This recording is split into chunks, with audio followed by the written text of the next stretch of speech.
On October 5, 1992, Eddie Kendricks, the legendary falsetto voice behind the Temptations' biggest hits, passed away at just 52 years old from lung cancer at Baptist Medical Center-Princeton in Birmingham, Alabama. At that time, the entire music world was stunned and heartbroken by the shocking news. With timeless classics like My Girl and Just My Imagination, his soaring angelic voice had captured hearts around the world and helped define an entire generation of soul music. But behind the fame, the smooth harmonies, and the dazzling stage presence lies a dark, heartbreaking story the world has rarely heard. A story filled with pain, betrayal, shattered dreams, and secrets that Eddie took with him to the grave. Are you ready to hear the tragic, untold story of Eddie Kendricks that no one wants to tell you? Let's dive in. Chapter 1: The Humble Beginnings, where a legend's voice first took flight. The mysteries in Eddie Kendricks' life began in the late 1940s in the working-class streets of Ensley, Birmingham, Alabama. Born Edward James Kendrick on December 17, 1939, in Union Springs, Alabama, young Eddie moved with his family to Birmingham as a child. It was there, inside a modest wooden church, that his extraordinary voice first soared. Every Sunday, little Eddie stood in the choir, his pure, crystal-clear falsetto rising high above the congregation like a prayer carried on wings of hope. Even as a boy, that voice had a magical quality, delicate yet powerful, fragile yet unforgettable. It was in that very choir where destiny introduced him to his lifelong best friend, Paul Williams. The two boys first met at school after a playful fight involving a bucket of water, but their real bond was forged through music. Standing side by side in those Sunday services, their voices blended perfectly. Eddie's heavenly falsetto dancing effortlessly above Paul's warm, smooth tone.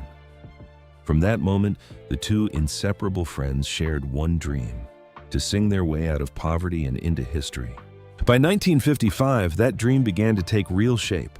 Eddie, Paul, and their friends Kel Osborne and Jerome Averitt formed a doo-wop group called the Cavaliers. They performed at local clubs, school dances, and neighborhood events across Birmingham. Their tight harmonies and youthful energy quickly made them local stars. You could feel the electricity in the room whenever they hit the stage. Four young black boys with big voices and even bigger ambitions. But Birmingham was too small for their hunger. In 1957, the group made a life-changing decision. They packed their bags and headed north to Cleveland, Ohio, searching for the big break they knew was waiting.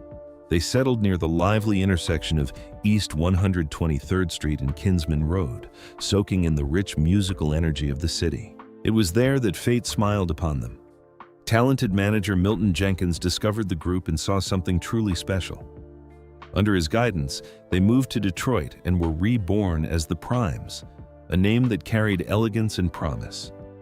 Always creative, the Primes even formed a sister group called the Primettes, who would later become the iconic Supremes. Little did young Eddie know, these early steps were only the beginning of a journey filled with glory, heartbreak, and unforgettable music. Chapter 2: From the Ashes of the Primes to Motown Glory, the Birth of the Temptations. The year was 1961. The Primes had just fallen apart. Kel Osborne had packed his bags and headed to California, chasing his own solo dreams, leaving Eddie Kendricks and Paul Williams standing at a crossroads in Detroit. The two best friends from Birmingham could have easily gone home defeated. But Eddie wasn't wired that way. Deep down, he knew their story was only beginning.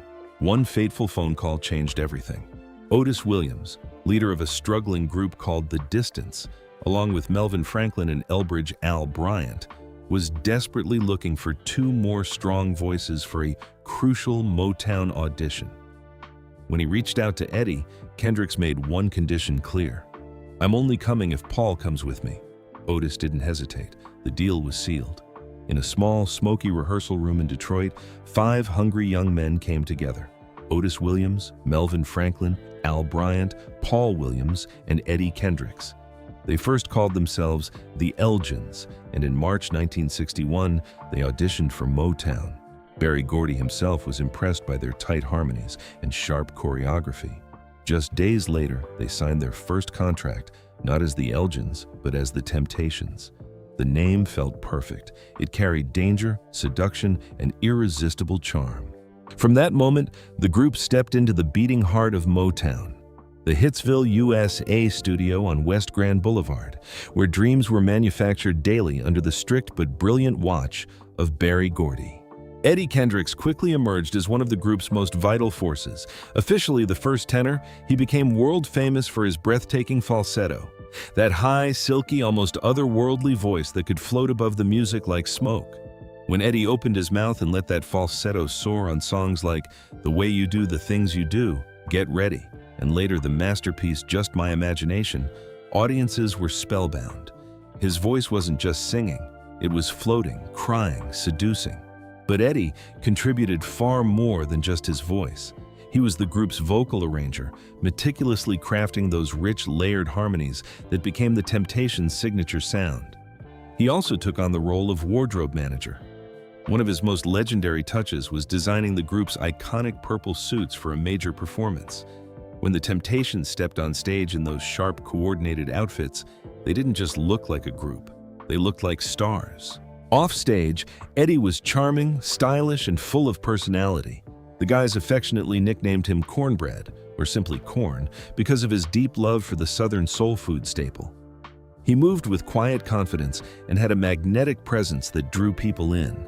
His personal life inside the Motown family was equally colorful. Eddie was known to have a serious romantic interest in Diana Ross, the elegant lead singer of the Supremes.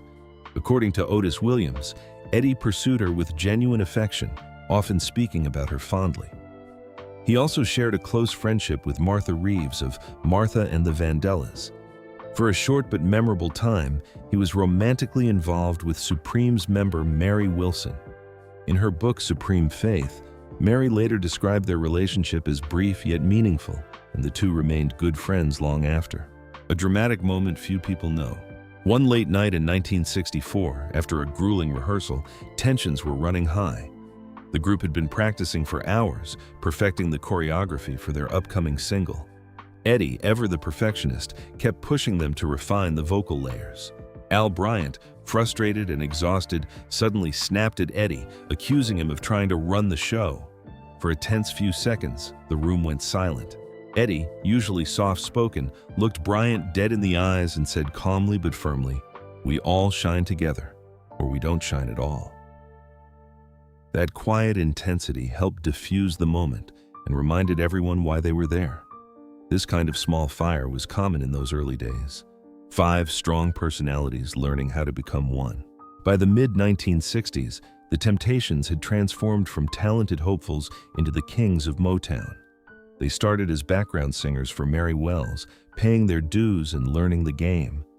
Then the hits started coming, one after another. Their smooth harmonies, sharp choreography, and electrifying stage presence made them the most successful male vocal group of the era. They weren't just singing soul music, they were defining it. Eddie's falsetto became the emotional heart of many of their biggest songs. When he hit those soaring high notes, it felt like pure vulnerability wrapped in silk. Audiences, especially the women, went wild. The Temptations weren't just performers, they were a cultural phenomenon, bringing elegance, swagger, and raw emotion to black music during one of its most golden periods. Yet even in the midst of all this success, tiny cracks were already forming beneath the surface, creative differences, egos, and the brutal pressure of Motown's machine. But for now, in the spotlight, 5 young men from humble beginnings stood on top of the world. Eddie Kendricks had finally made it, or so it seemed. Chapter 3: The Unraveling, When Success Turned into a Prison. By the late 1960s, the Temptations had reached the absolute pinnacle of fame. They were no longer just a group, they were Motown's crown jewels. Yet it was precisely at this moment of triumph that the cracks began to show. Success, as Eddie Kendricks would later learn, can sometimes become the most dangerous enemy. The first major fracture came from an unexpected direction: the group's musical evolution. Producer Norman Whitfield was steering the Temptations toward a bold new psychedelic soul sound. Songs like Cloud 9 and Psychedelic Shack brought heavier rhythms, socially charged lyrics, and experimental production. While these tracks brought fresh commercial success and even a Grammy, Eddie felt deeply uncomfortable. He had built his identity on the elegant romantic ballads Smokey Robinson had crafted for the group, songs that allowed his angelic falsetto to shine. To him, the new direction wasn't evolution, it was erasure. "This isn't the music that brought us here," he would quietly confide to those closest to him. This creative mismatch created a growing emotional distance that would never fully heal. At the same time, Eddie was quietly suffering a more personal loss. His best friend since childhood, Paul Williams, was slowly being consumed by health problems and personal struggles. The man who had stood beside him in the Birmingham church choir, his emotional rock and creative partner, could no longer perform consistently. Watching Paul fade away was devastating. Without his closest ally, Eddie felt increasingly isolated inside the very group they had built together. This wasn't just a professional issue, it was a deep personal wound. These pressures fueled growing tensions with Otis Williams and Melvin Franklin. Group meetings, once collaborative, became battlegrounds of ego and differing visions. Eddie often felt his voice was being marginalized. Small resentments accumulated, disputes over money, song credits, and creative direction. Insiders whispered about heated arguments where Eddie accused the leadership of losing sight of their roots. The once unbreakable brotherhood was slowly coming apart under the relentless pressure of fame and Motown's demanding machine. In this lonely period, Eddie found solace in reconnecting with David Ruffin. The two former bandmates shared similar scars from their time in the group. Their conversations, filled with nostalgia and frustration, gave Eddie the courage to imagine a future beyond the Temptations. Ruffin's influence was profound. He reminded Eddie that true artistry sometimes requires walking away. The breaking point arrived dramatically in November 1970. The group was performing at the glamorous Copacabana in New York. On the surface, everything looked perfect. Behind the curtain, however, emotions exploded. After the first show, a fierce confrontation erupted between Eddie, Otis, and Melvin. The details of that argument remained private, but its impact was immediate and final. Eddie walked off stage and never returned. It was a quiet but powerful act of self-preservation. Remarkably, even as he left, Eddie gave the group one final masterpiece. Just My Imagination, Running Away With Me, released in 1971, went straight to #1 on the Billboard Hot 100. His falsetto on that record remains one of the most emotionally devastating performances in soul music history. It was a bittersweet farewell, the perfect song at the perfect time, delivered by a man who was already walking out the door. Leaving the Temptations was an act of courage, but it came at a heavy price. Eddie signed with Motown's Tamla imprint and released his debut solo album, All By Myself, in 1971. He entered the studio full of hope, believing he would finally have the creative freedom he craved. Reality proved far more complicated. The shadow of Motown's control lingered. Eddie quickly realized that freedom from the group didn't mean freedom from the system. Many of his early solo singles struggled to make an impact. Meanwhile, the Temptations continued to thrive with their new sound, a situation that only deepened Eddie's sense of alienation. His 1972 album, People, Hold On, recorded with his band The Young Senators, offered a glimmer of hope. Though it didn't dominate mainstream charts, it became a cult favorite in New York's emerging disco underground. For the first time in years, Eddie felt his music was truly connecting with a new audience on his own terms. Yet the struggle continued. By 1978, exhausted by years of creative restrictions and what he viewed as unfair financial arrangements, Eddie made the difficult decision to leave Motown entirely. He signed with Arista Records, searching for a true new beginning. Unfortunately, the broader music industry had shifted, and his once dominant popularity had cooled significantly. The most painful blow came to his greatest instrument, his voice. Decades of heavy smoking had severely damaged his vocal cords. The soaring falsetto that once defined him was fading. During recordings and performances, Eddie had to fight for notes that used to come effortlessly. This loss of range hurt not just professionally, but personally. The voice that had carried him from the church choir in Birmingham to the top of the charts was slowly slipping away. In 1982, he reunited with David Ruffin for a tour and album that brought moments of real magic. Their chemistry remained undeniable, and Standing on the Top, produced by Rick James, gave fans a taste of the old glory. However, observers noted Eddie's vocal struggles, adding another layer of poignancy to his later career. Looking back, Eddie Kendricks' departure from the Temptations teaches a powerful lesson. Sometimes the bravest thing an artist can do is walk away from the very thing that made them famous in order to stay true to themselves. His journey after the group was filled with both artistic defiance and heartbreaking challenges, a testament to the complex price of integrity in the music business. The boy with the golden voice from Birmingham had grown into a man willing to risk everything for his soul. But the final chapter of his story would test him like never before. In the final chapter of his career, Eddie Kendricks found joy in heartfelt reunions. He teamed up with Hall & Oates for the 1985 Live at the Apollo album and performed with them at Live Aid and the MTV VMAs. Their medley of The Way You Do the Things You Do and My Girl became a hit, bringing back waves of nostalgia.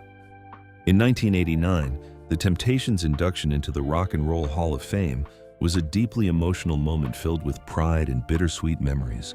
Inspired, Eddie, David Ruffin, and Dennis Edwards planned a new tour as Ruffin, Kendricks, and Edwards, a final celebration of their legendary voices and unbreakable bond.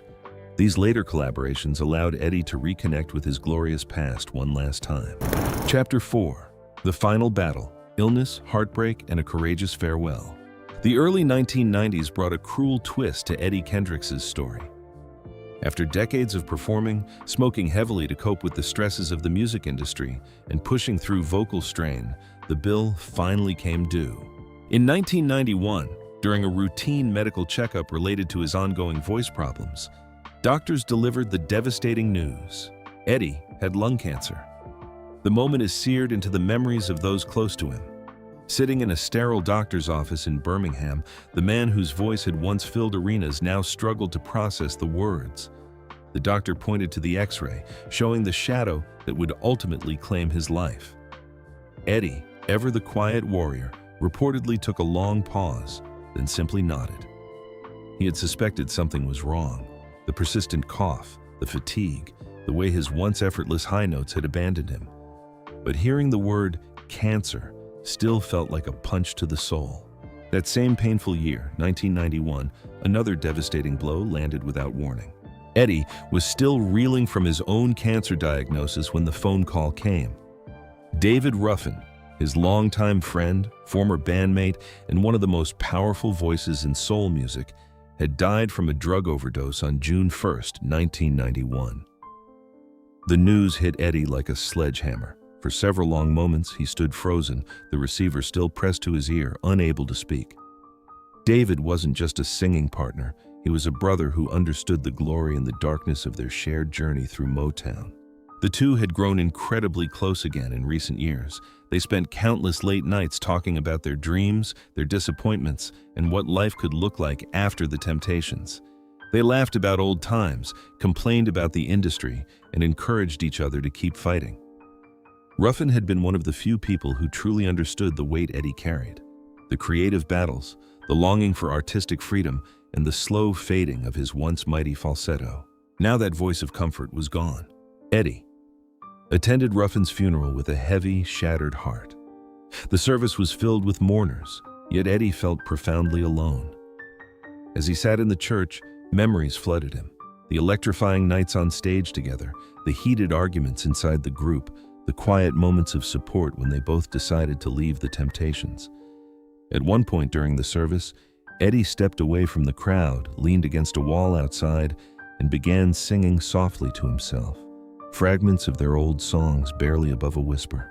Tears streamed down his face as he mourned not only his friend, but a piece of his own history that had died with him.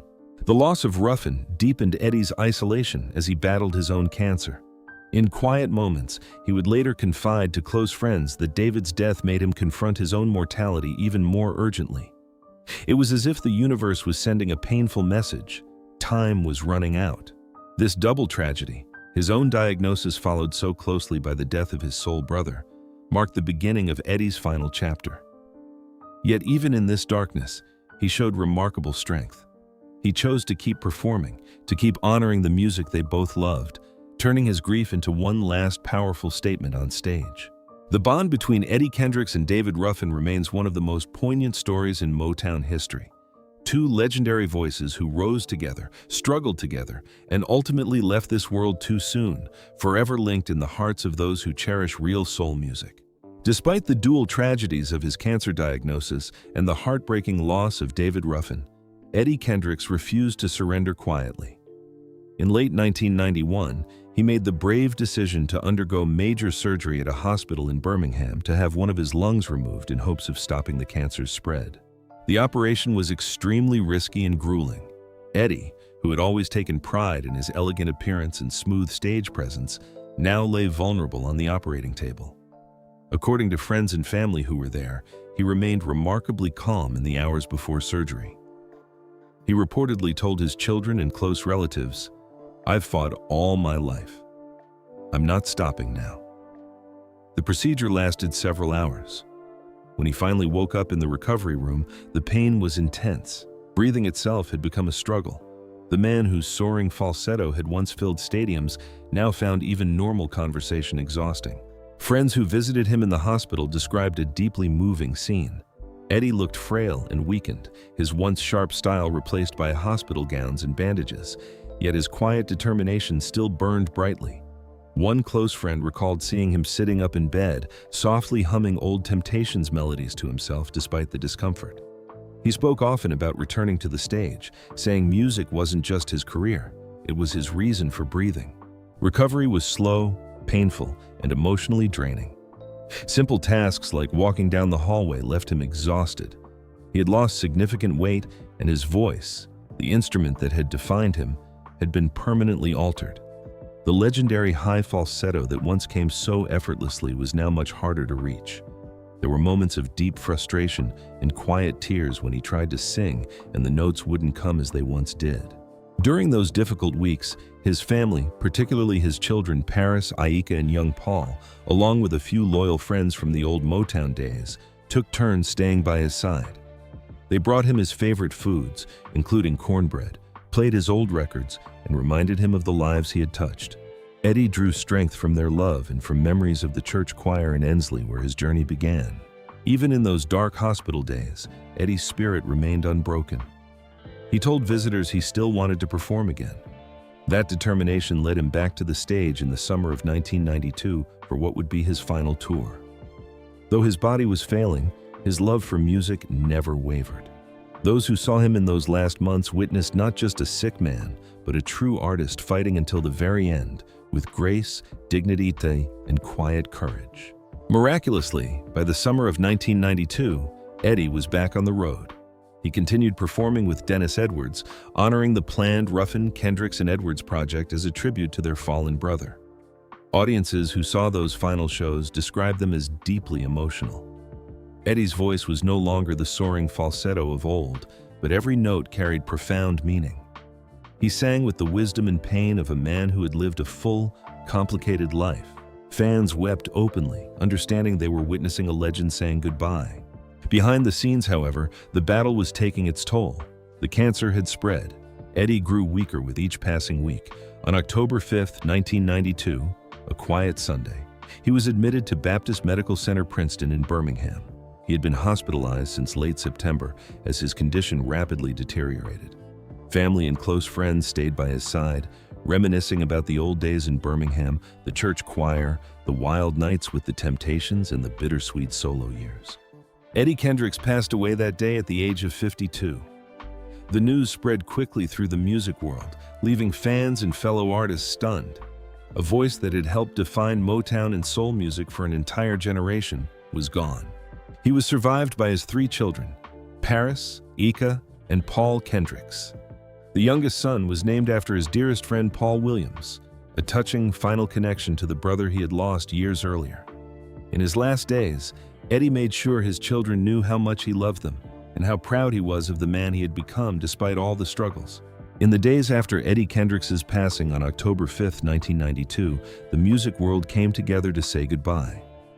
His funeral was held at the First Baptist Church in Ensley, Alabama, the very same modest church where, as a young boy, he had first discovered his heavenly falsetto in the choir alongside his best friend Paul Williams.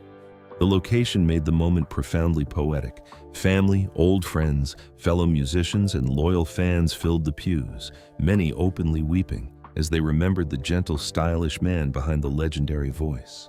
Eddie was laid to rest at Elmwood Cemetery in Birmingham, returning forever to the city that had shaped him. It was a quiet, dignified farewell that closed the circle of a life that began and ended in the same hometown. To honor his remarkable contributions, 4 special tribute concerts were organized at the Strand Theater in Los Angeles on October 16th and 17th, 1992. The performances brought together an impressive lineup of soul icons, including Bobby Womack, Chaka Khan, Mary Wilson of the Supremes, and Vesta Williams. They sang Temptations classics and shared personal stories about Eddie's kindness, his perfectionism, and the magic of his voice. The atmosphere was filled with both celebration and sorrow, a final standing ovation for a man who had given so much to American music. Eddie Kendricks left behind an immortal legacy. His signature falsetto helped define the Motown sound and influenced generations of soul, R&B, and even hip-hop artists who sampled his work. Songs like My Girl, Just My Imagination, and The Way You Do the Things You Do continue to touch hearts worldwide. Beyond the hits, his story represents resilience, a man who rose from humble beginnings, faced internal conflicts and health struggles with dignity, and never compromised his artistic soul. Eddie's journey reminds us that behind every golden voice lies a human being with dreams, pains, and courage. He showed the world that true legends are not defined only by their success, but by how they handle life's hardest battles. Thank you for watching the heartbreaking yet inspiring story of Eddie Kendricks, a voice that defined a generation and a soul that never stopped singing. If this story moved you, please leave a like, share it with fellow music lovers, and subscribe to the channel for more untold stories of the legends we love. Drop a comment below. What does Eddie Kendricks' story mean to you? Which Temptations song will always live in your heart? We'll see you in the next video. Rest in power, Eddie. Your falsetto still echoes in our souls.